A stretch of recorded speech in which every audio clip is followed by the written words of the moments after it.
start the tape, and I'm wondering if you can tell me your name and what year you're born.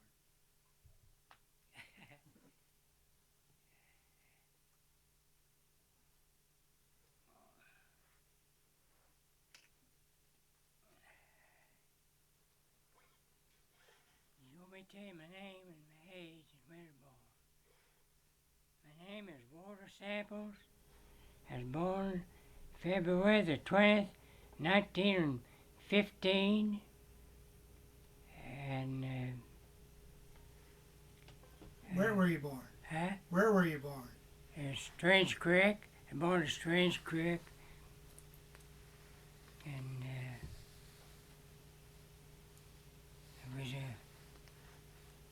it was a whole big family of us.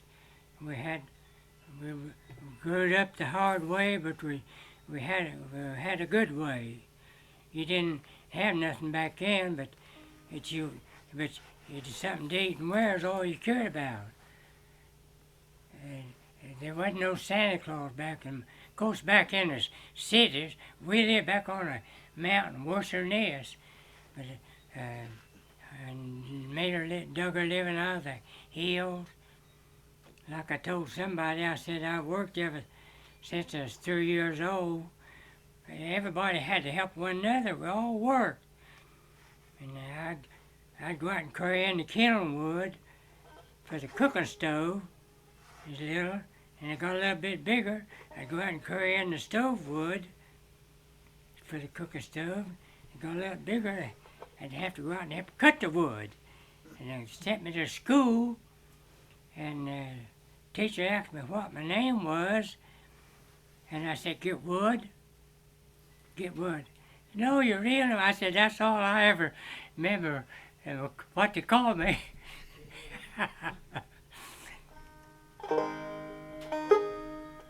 What were your parents' names? James Curtis. And my mother's name was Savannah.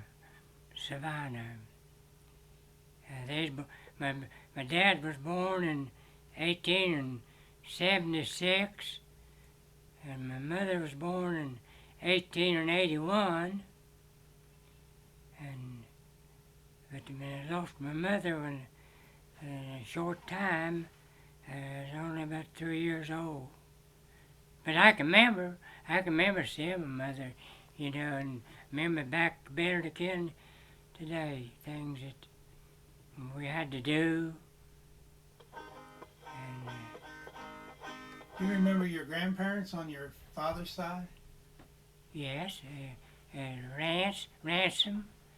My grandpa was named Rance. Rance. And let's see. He had there was just my grandfather uh, uh, was, let's see, let's see, ranch, I guess lined out, Ducker.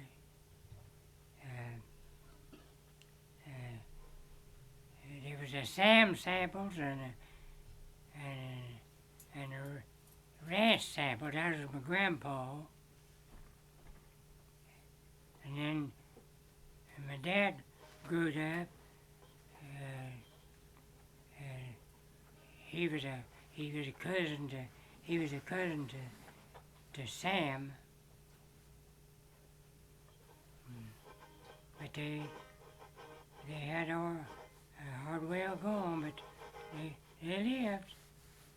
I think my grandpa died young, about 54. I don't remember seeing him, but I remember my grandmother, Nance. She lived a long time. And Can you remember any farther back than that generation? Can you go any farther back? oh no, uh, there was a whole lot of samples on down there, Procius, between Clay and Charleston. But all I can remember is just my dad and mother. Uh,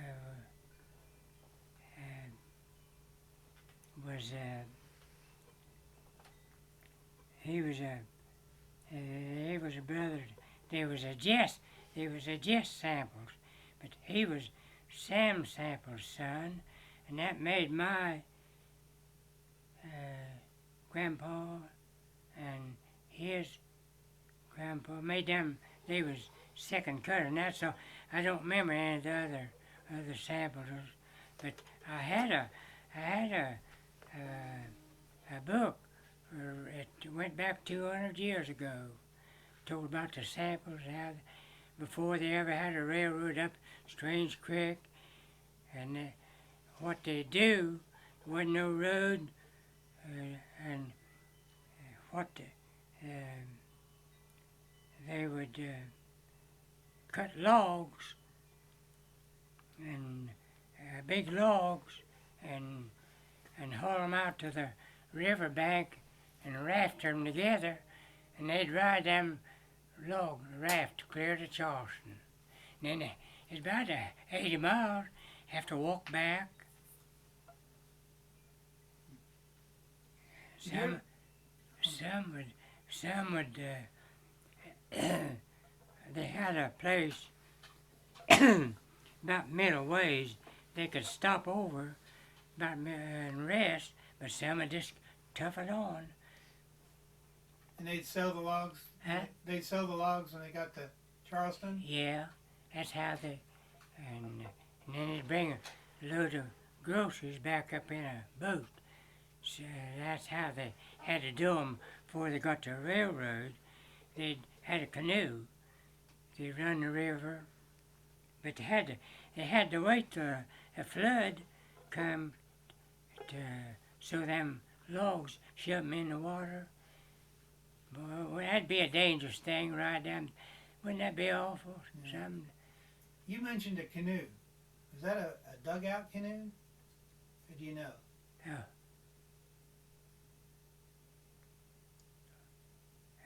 Well, I don't know what kind it was, but... Because I heard old people up there talk about making real long canoes out of one log. They'd take a poplar log Yeah. and holler it out. That's what they done. Did you Make ever a see? boat. Did you ever see one of those? No, I don't remember seeing one. And they built the railroad after, I think, 1906. And then they got a train going and got a better way of doing. And then they built a road up to, I forget that place, middle ways of Charleston. They could bring one big boats up to there, and it. Did you ever hear the old people say where the samples came from in the old No. country? No, I don't know where we generated from, but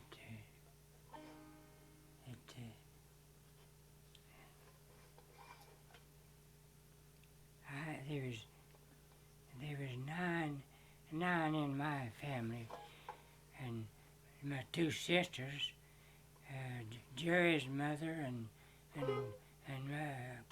older sister was she married a workman. She was about 18, and I can remember we lived about 3 miles from a train station, and Mom got sick, and they took her on a little cart. There's 2 or 3 people would come in and help carry that for her. And then just look what she went through with. She'd have to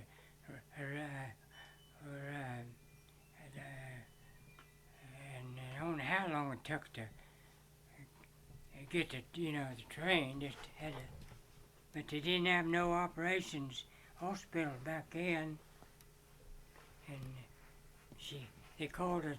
She had a blocked intestine. Of course, might have been cancer or something in there. My dad said he went in the hospital with them, and they told him, said, "You'll come out of here. You can't stand it." But my dad was a strong man. Didn't believe in medicine, nothing, but he got older, he come across. And he said they cut a piece out of her intestine and sewed back together. And he said they pushed one piece up out of there. If they'd have pushed that piece here up through there like you do a water hose, but they done it the wrong way. But and she didn't make it. And Now, did you say you were born on Strange Creek? yes, Do you remember anything about the iron furnace up there? the iron ore. Yeah. That's what I was telling them boys. These people, there was an iron ore. You know where you cross the bridge, you're coming this way, going to land up the store, over again that hill. There's a big hill. It's just it was they had an iron ore mine in there, and I don't remember. I know we bought an old farm up in the country, and I'd go up in the woods hunting, and I'd find places where there's been in a bank dug out where I don't know what it was, but it didn't last too long. And that was called Savage Town or something? Yeah, that's what it was called. Savage. Savages was the first people come up there, I think. We might be savages. Now, I heard that. Yeah, there was a savage generation before us. And then my grandmother, she'd be around 200 years old. I believe she could remember when they were seeing Indians, but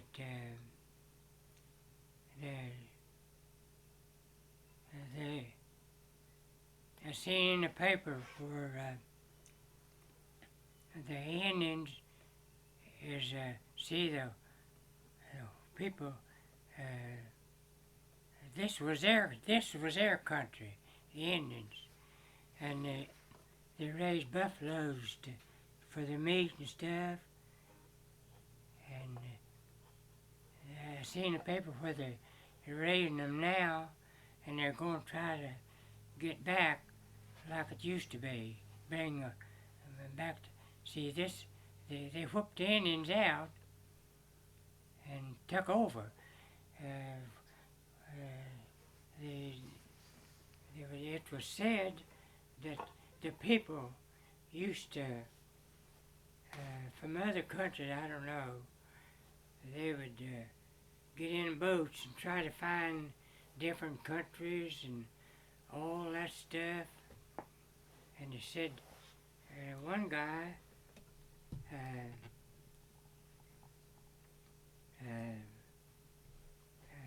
they had a gang with them, and they all got disgusted, and they couldn't find nothing, and they almost threw them out. But they finally found this place, the Columbus. He didn't discover it. He said he did, but and I'm gonna ask you to put they this. said George Washington was he done some surveying up here in Charleston, all up through there, but you know how Strange Creek got its name? I was gonna ask you that. Yeah. Can you tell me how? They said this guy, see, from Strange Creek, you went up, you come out up Deal, Wyden, all up through that creek there, and he got lost. Now, I don't know where so or not, but he got lost, and he had his dog and his gun, and he just leaned up against her. They said they cut his name on her tree. Said, "My name is Savage, and I'm in strange land." And he died sitting up there, and that's what they said. But it looks like he had found his way back, but it was a wilderness back then. There wasn't no houses or nothing. It would be pretty strange.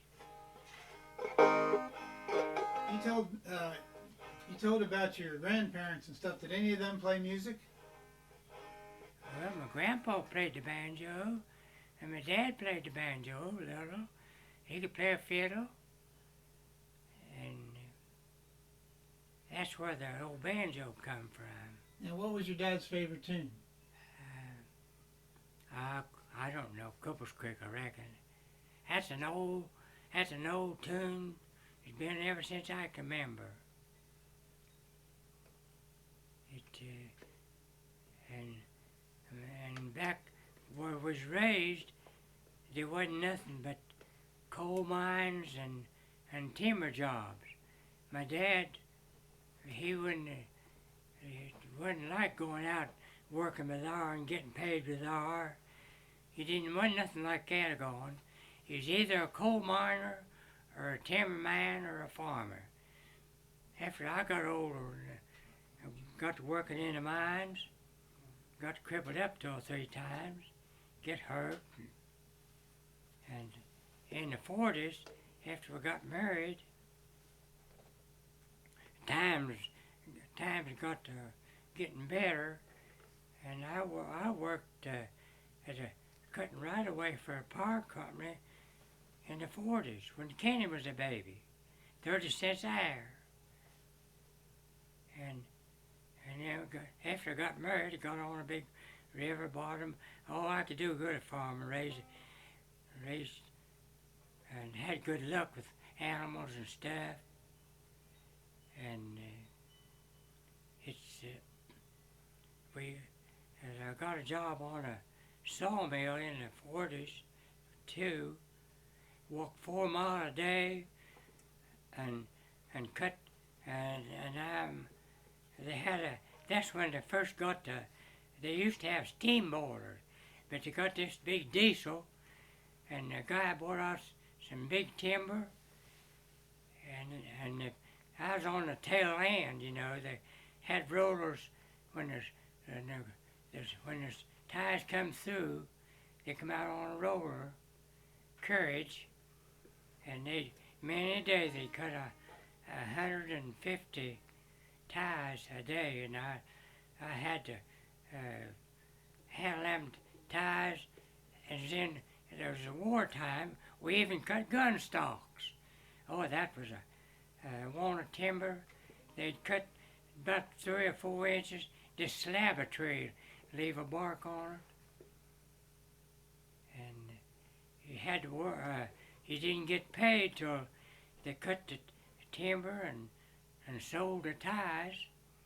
Well, I worked there about 4 months, and that was in May or June.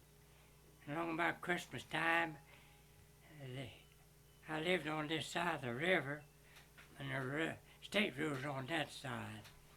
Somebody hollered over for me to come over there, and it was them guys that sold their ties, and fetched me out $60. I said, "I didn't make that much, did I?" "Yes, you did. Probably made more. But you didn't get over 50 cents or a dollar for a tie back then. Now they're about $25. If old people could have done had jobs like, if we never had a chainsaw or just an old turn plow or a weed eater and stuff like it got today, and you had to keep a big pair of horses. They're